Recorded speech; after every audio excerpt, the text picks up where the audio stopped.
Heartache behind every single one of these images. As we've been reporting, the Infected Blood Inquiry is set to publish its report today on one of the biggest scandals in NHS history. In a moment, Rachel will talk us through some of the stories behind these images that you can see. But first, listen to the Manchester Mayor, Andy Burnham. He says those responsible should face jail.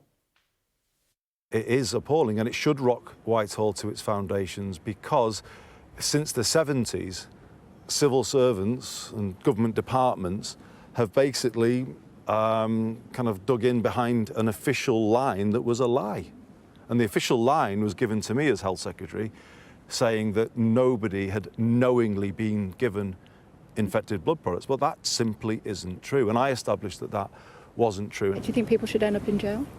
Yes, I do.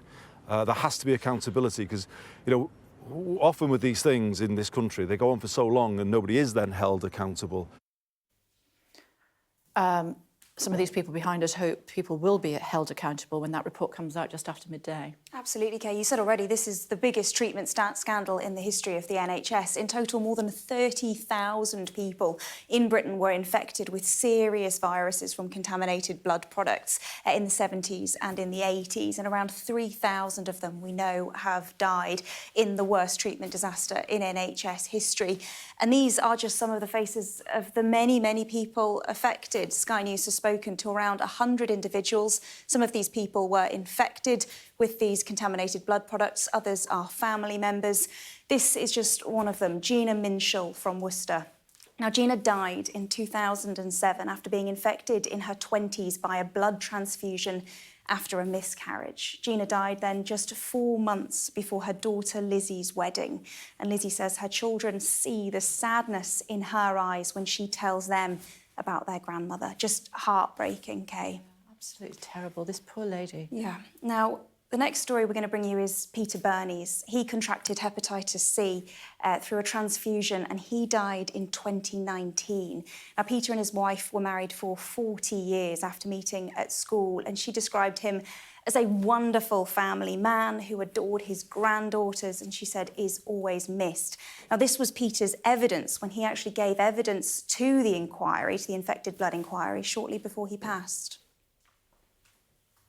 I am definitely a victim who will not see the end of this inquiry. I am one of the many who won't see justice. I will scream from the rooftops and document every part of my passing and show you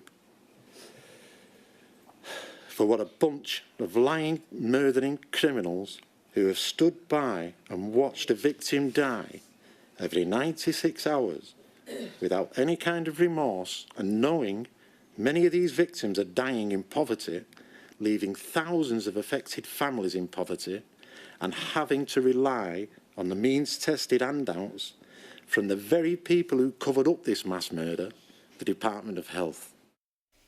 And we're looking at Pamela here, Rachel. She was a child when she was infected. Yes, and I think that's one of the really shocking things about this story, is that babies were infected by this scandal, right the way up to people who were in their old age, because it was people who needed blood transfusions, either maybe after an accident or injury, perhaps during childbirth, losing a lot of blood, or children who suffered from blood disorders like haemophilia and the like. And for them, this blood plasma that they were given was meant to be a miracle cure.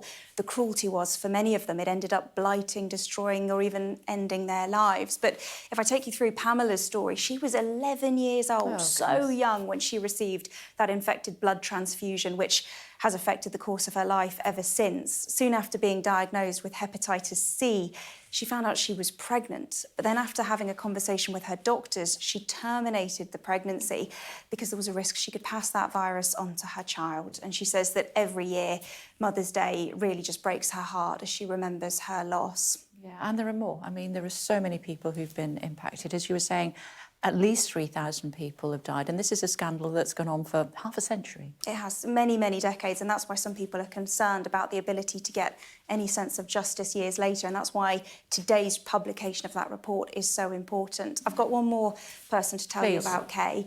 This is Kirk Ellis, who's from Caerphilly. You can see this picture of him from when he was a baby. You were talking there about the ages of some of the people affected. He was infected aged just 18 months old.